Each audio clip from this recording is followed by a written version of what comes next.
Early Indologists wished to control and convert the followers of Vedic culture. Therefore, they widely propagated that the Vedas were simply mythology. Max Mueller, perhaps the most well-known early Sanskritist and Indologist, although later in life he glorified the Vedas, initially wrote that the Vedas were worse than savage, and India must be conquered again by education. Its religion is doomed.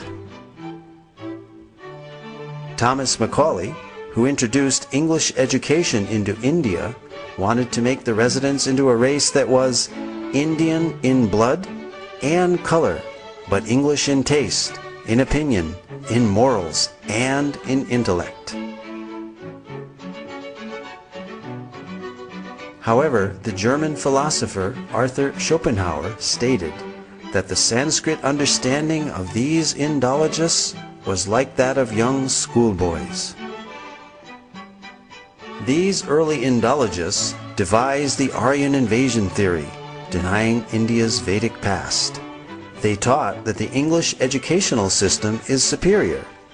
They intentionally misinterpreted Sanskrit texts to make the Vedas look primitive, and they systematically tried to make Indians ashamed of their own culture. Thus, the actions of these Indologists seems to indicate that they were motivated by a racial bias. Innumerable archaeological findings and their analysis have recently brought the Aryan invasion theory into serious question. This theory is still taught as fact in many educational systems despite much contrary evidence. The Aryan invasion theory is that the Vedic Aryans entered India between 1500 and 1200 BCE. They conquered the native Dravidian culture by virtue of their superiority due to their horses and iron weapons. They imported the Vedic culture and its literatures. This Aryan invasion theory, however, deprives the inhabitants of India of their Vedic heritage. The wealth of their culture came from foreign soil. The Aryan invasion theory raises an interesting dilemma called Frawley's paradox. On the one hand, we have the vast Vedic literature without any archaeological finds associated with them. And on the other hand, we have 2,500 archaeological sites from the Indus-Saraswat civilization without any literature associated with them. A preponderance of contemporary evidence now seems to indicate that these are one and the same cultures. This certainly eliminates this paradox and makes perfect sense to an unbiased researcher.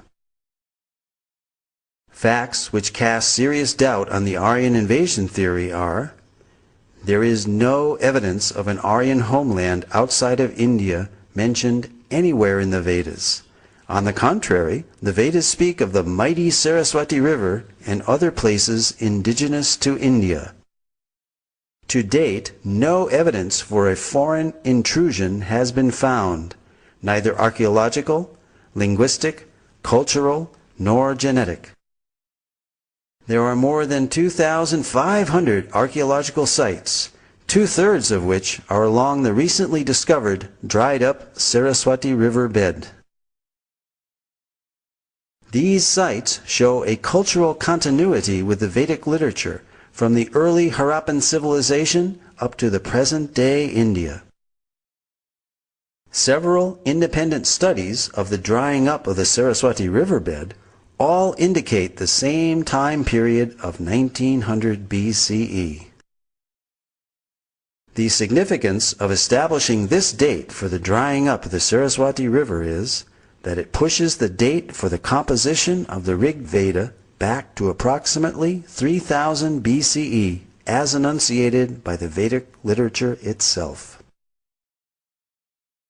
The late dating of the Vedic literatures by Indologists is based on speculated dates of 1500 BCE for the Aryan invasion and 1200 BCE for the Rig Veda, both now disproved by scientific evidence. Max Muller, the principal architect of the Aryan invasion theory, admitted the purely speculative nature of his Vedic chronology, and in his last work, published shortly before his death, The Six Systems of Indian Philosophy, he wrote, "Whatever may be the date of the Vedic hymns, whether 1500 or 15,000 BCE, they have their own unique place and stand by themselves in the literature of the world."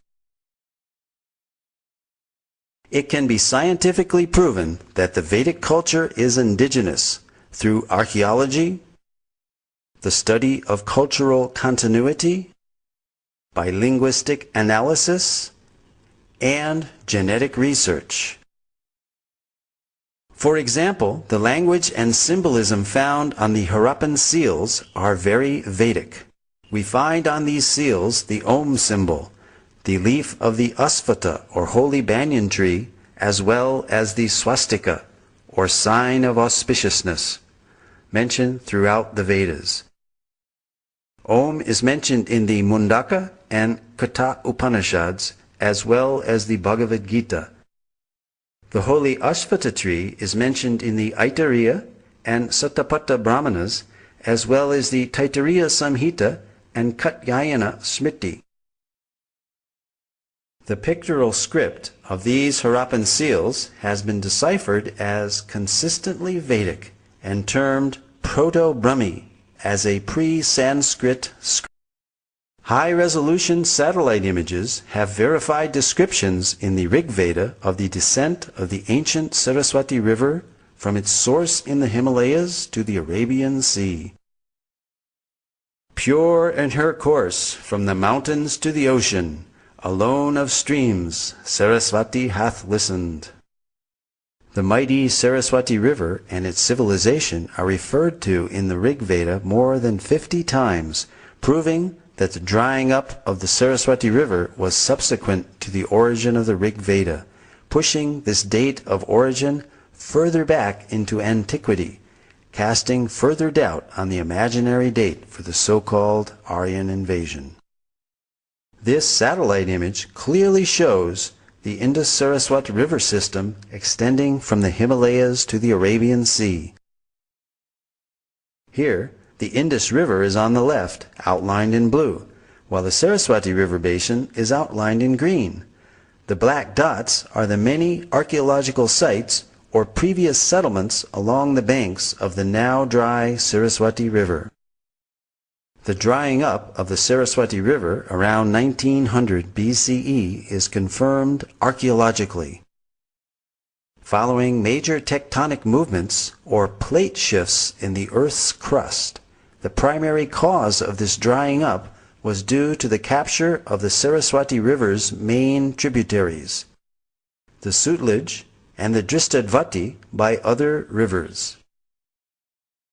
Although early studies based on limited archaeological evidence produced contradictory conclusions, recent independent studies, such as that of archaeologist James Schaffer in 1993, showed no evidence of a foreign invasion in the Indus-Saraswat civilization and that a cultural continuity could be traced back for millennia.